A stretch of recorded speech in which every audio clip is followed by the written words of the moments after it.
আলোচনা করব হচ্ছে ওসমানপুর বাহারুল উলুম কামিল মাদ্রাসার ম্যানেজিং কমিটি নির্বাচিত হয়েছে। তো কিভাবে নির্বাচিত হলো সেই বিষয়গুলি নিয়ে মূলত আজকে আলোচনা করব।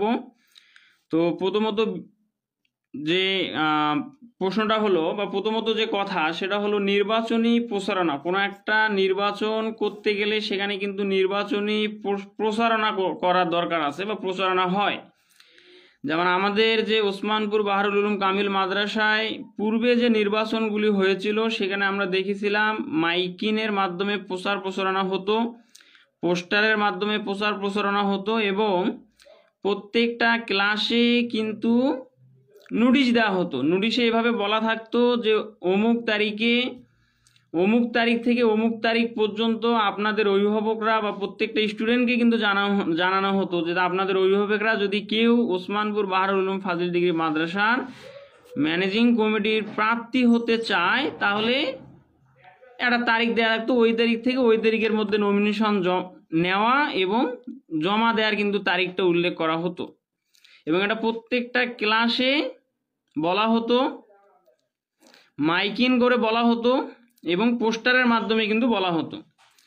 কিন্তু এবার 2024-25 যে ম্যানেজিং কমিটি নির্বাচিত হলো সেখানে ভিন্ন রূপ দেখা গিয়েছে। সেখানে এরকম যে মাদ্রাসার ওয়ালে কয়েকটা পোস্টার লাগিয়ে প্রচার প্রচারণা করা হয়েছে।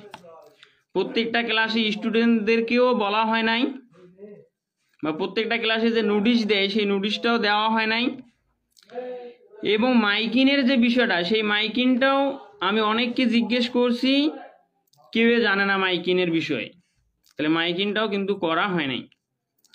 এটা খুবই দুঃখজনক বিষয়। এত বড় একটা মাদ্রাসার যে নির্বাচন হবে ম্যানেজিং কমিটি নির্বাচন, সেখানে প্রচার প্রচারণা নাই, কিন্তু নির্বাচন হতে গেলে অবশ্যই প্রচার প্রচারণার কিন্তু দরকার ছিল। আমরা পূর্বের যে নির্বাচনগুলি হয়েছে আমরা দেখেছি যে যারা সেখানে কিন্তু প্রার্থী থাকতো, প্রতিদ্বন্দ্বী থাকতো, নির্বাচন হতো এবং প্রত্যেক প্রার্থী আমাদের বাড়িতে গিয়ে, আমরা যারা ওই মাদ্রাসার ছাত্র রয়েছি ছাত্রদের বাড়িতে গিয়ে অভিভাবকদের বলা হতো, ভোটের কথা বলা হতো এবং বিষয়গুলি কিন্তু জানানো হতো। কিন্তু এবার তা হয় নাই এবং আমরা তো কামিল প্রথম বর্ষের ছাত্র, আমরাও বিষয়টা জানি না এবং কিছুদিন অর্থাৎ এই 2-1 দিন হলো মাদ্রাসায় কি জানি হচ্ছে, অনেক কিছু আমরা দেখলাম ভিডিওর মাধ্যমে জানতে পারলাম, অনেকে আইডি থেকে শেয়ার দিচ্ছে বা আইডি থেকে পোস্ট করতেছে, সেখান থেকে জানতে পারলাম যে মাদ্রাসায় নাকি সিলেকশনের মাধ্যমে ম্যানেজিং কমিটি নির্বাচিত হচ্ছে এবং এই বিষয় নিয়ে কি হলো যে আমাদের ছোট ভাইয়েরা সেখানে আন্দোলন করতে গেল এবং তাদের পোস্টার ছিঁড়ে ফেলা হলো। অনেক সাংবাদিক দেখলাম যে তাদেরকে ব্যক্তিগতভাবে হুমকি দিচ্ছে, বলা হচ্ছে যে তোরা অমুকের টাকা খেয়ে আছো, তমুকের টাকা খেয়ে আছো, কিন্তু সাংবাদিকের যে নিরপেক্ষতা সেটা কিন্তু আমরা লক্ষ্য করতে পারি নাই। এখানে সাংবাদিক থাকবে নিরপেক্ষ এবং সে নিউজ প্রচার করবে নিরপেক্ষভাবে, কিন্তু সেখানে নিরপেক্ষতা আমরা দেখতে পারি নাই। আচ্ছা, এবং আমরা যে কামিলের ছাত্র, আমরা কিন্তু ফর্ম পূরণ থেকে শুরু করে যে কোনো বিষয় আমাদের একটা গ্রুপ রয়েছে, গ্রুপে জানিয়ে দেওয়া হয়। গ্রুপের এডমিন হচ্ছে আমাদের হুজুর, সেখানে ভাইস প্রিন্সিপাল থেকে শুরু করে প্রত্যেকটা অধ্যাপক, তারপর হচ্ছে প্রফেসর, সবাই কিন্তু সেখানে মোটামুটি সবাই গ্রুপের মধ্যে মেম্বার হিসেবে আছে। সেটা হোয়াটসঅ্যাপ গ্রুপ কিংবা হোয়াটসঅ্যাপ গ্রুপেও রয়েছে এবং মেসেঞ্জার গ্রুপেও রয়েছে। আমাদের গ্রুপের মাধ্যমে জানিয়ে দেওয়া হয় সব কিছু, যে অমুক তারিখে ফর্ম পূরণ হবে, অমুক তারিখে ভর্তি শুরু হবে, সব কিছু জানা হয়। এবং এমনকি আমাদের কিছুদিন পূর্বে হোয়াটসঅ্যাপে যে ভোটার লিস্ট বা ভোটার তালিকা তৈরি করা হবে সে বিষয়গুলি নিয়েও কিন্তু আমাদের যে নাম, ঠিকানা, বাপের নাম সব কিছু কিন্তু তারা নিয়েছে এবং সেটা বলাও হয়েছিল যে আপনাদের ভোটার লিস্ট তৈরি হবে, আপনাদের নাম, ঠিকানা, বাবার নাম, মায়ের নাম দাও। আমরা সেখানে দিই, কিন্তু ভোটার লিস্ট এর জন্য নাম ঠিকানা বা আমরা জানলামও যে ভোটার লিস্ট গঠিত হচ্ছে বা তালিকা হচ্ছে, কিন্তু ভোট বা নমিনেশন নেওয়া, নমিনেশন জমা দেওয়া, ভোট কবে হচ্ছে এই বিষয়গুলি আমরা কিছুই জানি না। এবং পরিশেষে জানা গেল যে এটা নাকি ঘরোয়াভাবে সিলেকশনের মাধ্যমে নির্বাচিত হয়েছে কিছু কিছু ম্যানেজিং কমিটি। তো এটা খুবই দুঃখজনক, এবং এটা আমি ব্যক্তিগতভাবে বলতেছি, আমি না জানার কারণে এই যে প্রচার প্রচারণা হয় নাই, তো এই বিষয়টা না জানার কারণে আমার বাবাকে আমি ম্যানেজিং কমিটিতে এবার দাঁড়াই দিতে চাইছিলাম, কিন্তু দুর্ভাগ্যজনক হলেও সত্য যে আমি না জানার কারণে আমার বাবাকে প্রার্থী করতে পারি নাই। তো এটা ব্যর্থতা কিন্তু ওসমানপুর বাহারুল উলুম কামিল মাদ্রাসার, এটা আমাদের কারোই ব্যর্থতা নয়। তো এটা খুবই দুঃখজনক। তো এই যে আমাদের আবার আরেকটা বিষয় বলতে ভুলে গেছি, যে আরেকটা হলো যে আমাদের মাদ্রাসার কিন্তু ফেসবুক পেজ রয়েছে। ফেসবুক পেজের মধ্যে সেখানে বলা হয়েছে, মানে ফেসবুক পেজের মধ্যে আমরা প্রতিনিয়ত আপডেটগুলো শুনি, আপডেটগুলো কিন্তু দেখি। সেখানে পোস্ট করা হয় যে কবে কোন পরীক্ষা অনুষ্ঠিত হচ্ছে, কোন পরীক্ষার ফর্ম পূরণ চলতেছে, কোন পরীক্ষার রেজাল্ট হচ্ছে, সব কিছু কিন্তু আমরা ওসমানপুর বাহারুল উলুম কামিল মাদ্রাসার যে ফেসবুক পেজ রয়েছে সেখান থেকে জানতে পারি। কিন্তু মাদ্রাসার এত বড় একটা নির্বাচনের বিষয়ে ওই পেজে কিন্তু পোস্ট করা হয় নাই। পোস্টটা দেওয়া থাকলে কিন্তু আমরা জানতে পারতাম। এবং কিছু যেখানে একজন কমেন্ট করছে, হুমায়ুন কবির, তুই কি শিয়ানা হচ্ছিস মাগির বেটা? ভাই আমি শিয়ানা না ভাই, সত্য কথা বললে যদি আমাকে শিয়ানা মনে হয় তাহলে আমি শিয়ানা, ঠিক আছে? আমি যদি মাগির বেটা হই তাহলে আমি মাগির বেটা। আচ্ছা, এখন আসল কথায় আসি। তো সেই ফেসবুক পেজে কিন্তু কোনো ধরনের পোস্ট করা হয় নাই, ওখান থেকেও কিন্তু আমরা অনেকেই জানতে পারতাম। তো এটা খুবই দুর্ভাগ্যজনক। তো এরপরে ফেসবুক পেজেও দেওয়া হয় নাই, মাইকিনও হয় নাই, তাহলে আমরা যদি জানতে না পারি, এখন হয়তো অনেকেই বলতেছে, মানে যারা যারা এদের মানে যাদের ছাত্র হয়েছে, যারা প্রতিদ্বন্দ্বী, মানে যারা সিলেকশন হয়ে গিয়েছে, তাদের কিছু চেলা চামুন্ডা বলতেছে, দুই একটা টেবিলের মধ্যে পোস্টার লাগিয়ে, দুই একটা ওয়ালের মধ্যে পোস্টার লাগিয়ে সেটা ছবি তুলে তারা বিভিন্ন জায়গায় বলতেছে এই তো পোস্টারিং হয়েছিল।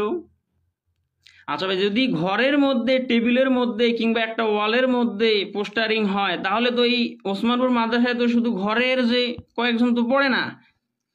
ওসমানপুর মাদ্রাসা একটা স্বনামধন্য মাদ্রাসা, এই মাদ্রাসায় পড়াশোনা করে অত্র বদরগঞ্জের প্রত্যেকটা এলাকার লোকজন, প্রত্যেকটা এলাকা থেকেই কিন্তু ওসমানপুর মাদ্রাসায় পড়াশোনা করে, প্রত্যেকটা এলাকায় ছাত্রছাত্রী রয়েছে।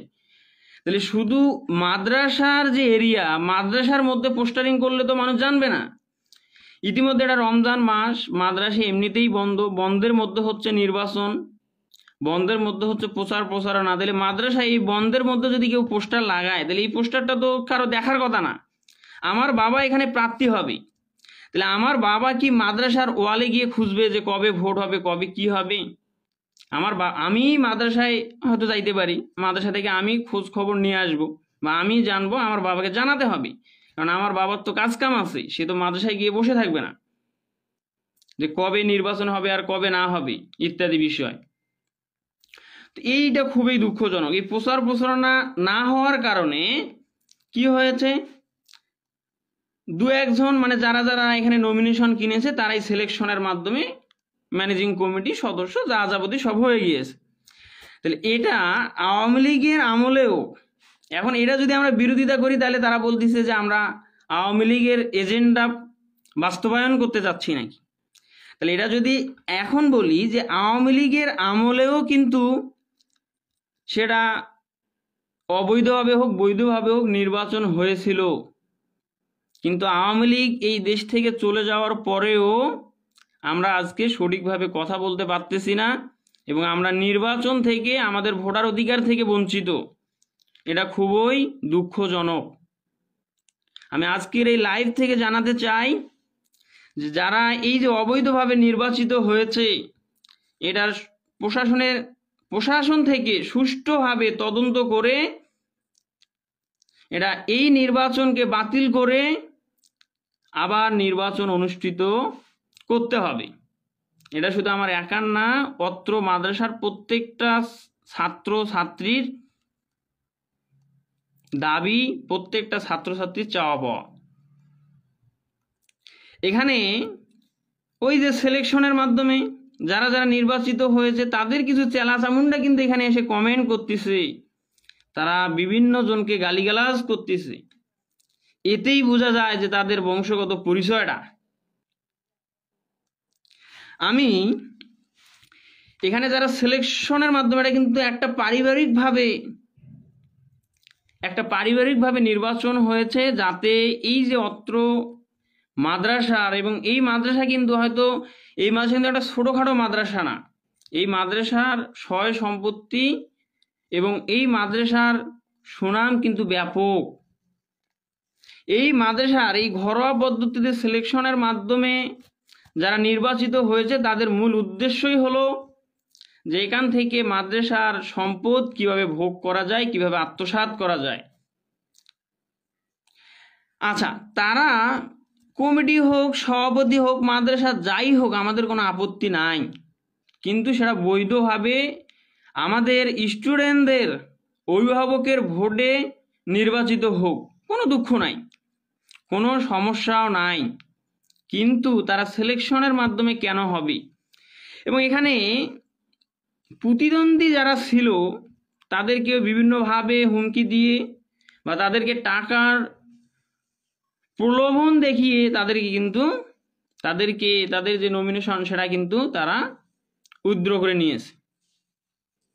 এখন যদি তাদেরকে বলেন, তারা ওই ভয়ে বলবে যে আমরা নিজ ইচ্ছায় উইথড্র করে নিয়েছি, কিন্তু বাস্তবতা ভিন্ন কথা বলে। তো এখন সবশেষে আমি যেটা বলবো, এবারের যে 2024-25 ম্যানেজিং কমিটি নির্বাচন একটি নির্দিষ্ট ব্যক্তি বা গোষ্ঠীকে খুশি করার জন্য আয়োজিত হয়েছিল, সম্পূর্ণ অগণতান্ত্রিক উপায়ে। এটাই কিন্তু বাস্তব। যেখানে নির্বাচনের প্রধান অংশ ছাত্ররা, সেখানে আমাদের কেউ জানেই না বিষয়টা। এখন ছাত্ররা যদি না জানে, সেখানে কিন্তু অভিভাবকরা কিভাবে জানবে? যেসব শিক্ষার্থীর গার্ডিয়ানের ভোটে নির্বাচিত হওয়ার কথা ছিল, সেখানে কোনো স্টুডেন্টের গার্ডিয়ান জানেই না, জানবে কিভাবে? স্টুডেন্টই তো জানে না যে মাদ্রাসায় একটা নির্বাচন হচ্ছে। তো এটা খুবই দুঃখজনক। সুতরাং এই যে দিবালোকের মতো স্পষ্ট এক ভ্রষ্ট প্রহসনমূলক নির্বাচন বলে এটাকে আমি মনে করছি, এটা বৈধ নির্বাচন হতে পারে না।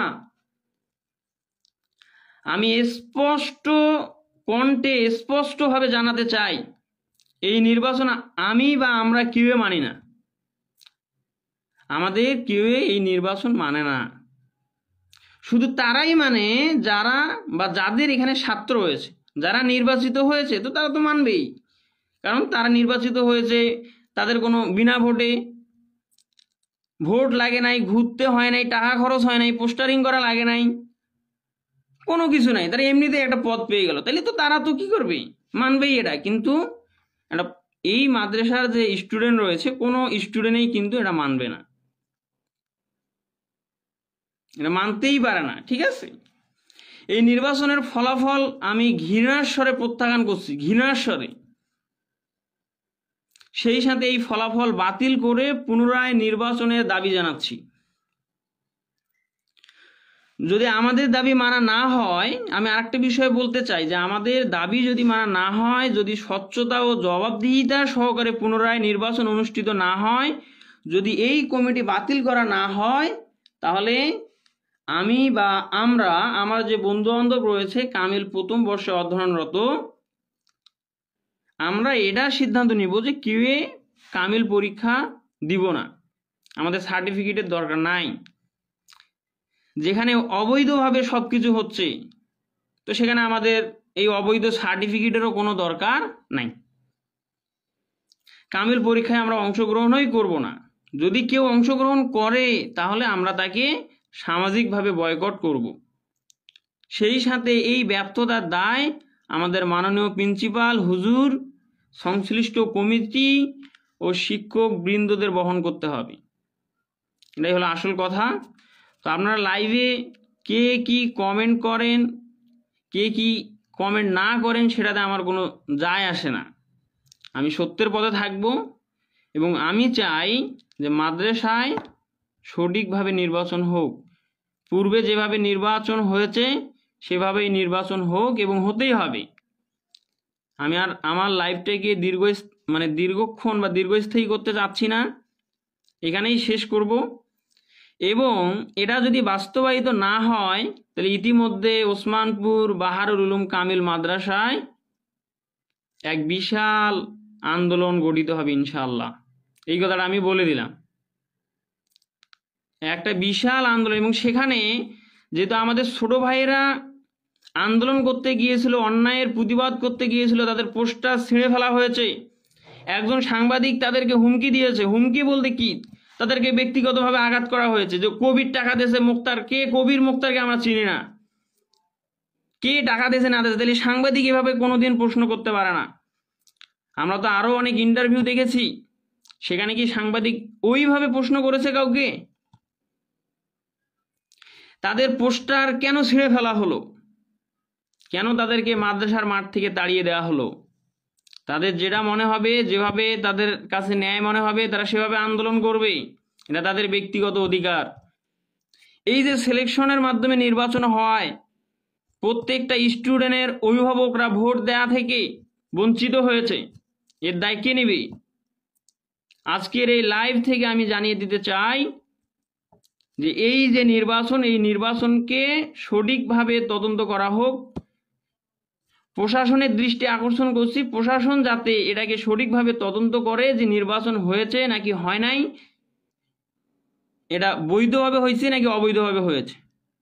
আমরা মাদ্রাসার স্টুডেন্ট হিসেবে আমরা সকলেই এটাকে অবৈধভাবে নির্বাচন হয়েছে এবং এই নির্বাচনকে আমরা অবৈধ ঘোষণা করতেছি। তো আজকের লাইভটা এখানেই শেষ করতে যাচ্ছি। আমি একটু কমেন্ট পড়ি, কে কি কমেন্ট করছেন একটু দেখি।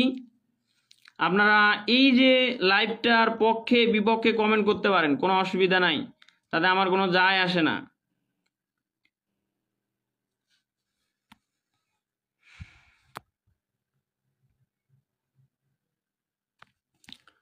তো আজকের লাইভটা এখানেই শেষ করছি। সকলে ভালো থাকবেন, সুস্থ থাকবেন। আসসালামু আলাইকুম।